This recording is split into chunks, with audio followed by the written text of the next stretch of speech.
Shalom, selamat pagi Bapak Ibu yang diberkati oleh Tuhan.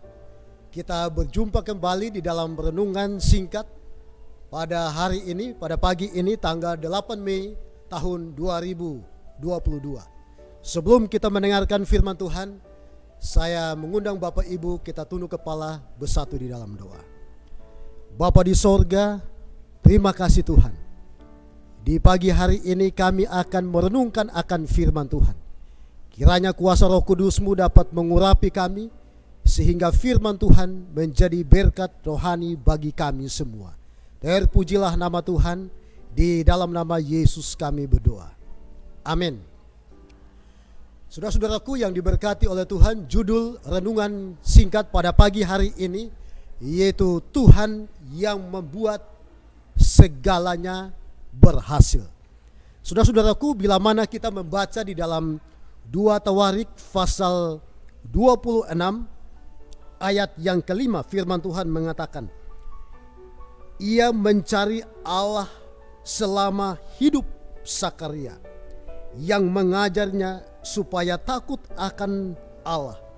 Dan selama ia mencari Tuhan, Allah membuat segala usahanya berhasil.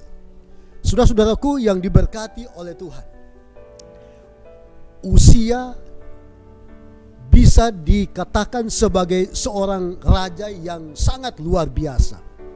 Dia memiliki akan nilai plus dibandingkan dengan rekan-rekan sebayanya di masa dia ditobatkan atau dinobatkan sebagai raja atas Yehuda pada usianya yang masih sangat belia, yaitu 16 tahun.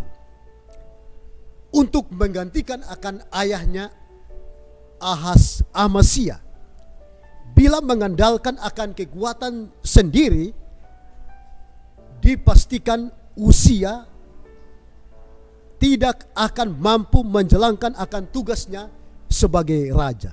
Tetapi oleh karena Uzia mengandalkan akan Tuhan dan melakukan apa yang benar di mata Tuhan, maka firman Tuhan mengatakan segala sesuatu yang dikerjakannya, Tuhan membuat dia menjadi berhasil. Usia muda tidaklah menjadi soal, asal ia hidup dalam kebenaran. Kehidupannya pasti membawa dampak. Sama seperti Paulus pun menasihatkan hal ini kepada Timotius di dalam 1 Timotius pasal 4 ayat 12. Jangan seorang pun menganggap engkau rendah karena engkau muda, tetapi jadilah teladan bagi orang-orang percaya dalam perkataanmu, dalam tingkah lakumu, dalam kasihmu, dan dalam kesetiaanmu, dan dalam kesucianmu. Saudara-saudaraku yang diberkati oleh Tuhan, menjadi teladan bagi orang lain tidak harus menunggu seseorang menjadi dewasa terlebih dahulu. Banyak orang yang sudah dewasa secara usia atau menjadi orang Kristen berpuluh-puluh tahun, tetapi hidupnya tidak menjadi teladan bagi orang lain. Nah, saudara-saudaraku, sebaliknya tidak sedikit anak muda yang dipakai Tuhan secara luar biasa dalam hidupnya untuk menjadi kesaksian bagi banyak orang. Nah, oleh sebab itu Raja Daud menulis di dalam Mazmur pasal 37 ayat yang ke-25, firman Tuhan mengatakan, dahulu aku muda, sekarang telah menjadi tua. Tidak pernah kulihat orang benar ditinggalkan, atau anak cucunya meminta-minta roti.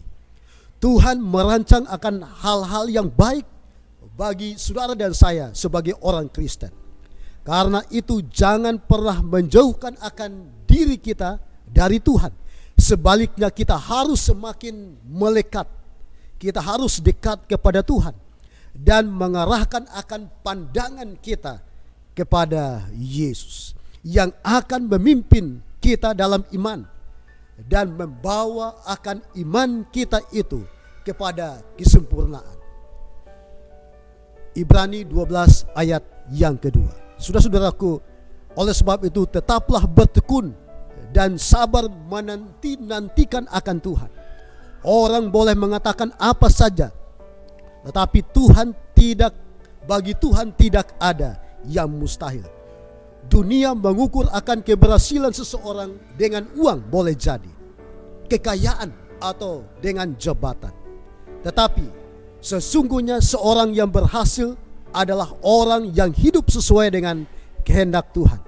Jadi biarlah kita sebagai umat-umat Tuhan, mulai dari pagi ini, mulai dari hari ini, biarlah kita selalu mencari akan Tuhan, hidup menurut akan kehendak Tuhan, sehingga keberhasilan itu Tuhan pasti akan berikan kepada umat-umat Tuhan yang selalu mengandalkan akan Tuhan. Ingat bahwa Tuhan yang membuat segala sesuatu berhasil di dalam kehidupan kita. Biarlah kita selalu andalkan Tuhan, khususnya sepanjang hari ini di dalam aktivitas dan pelayanan kita.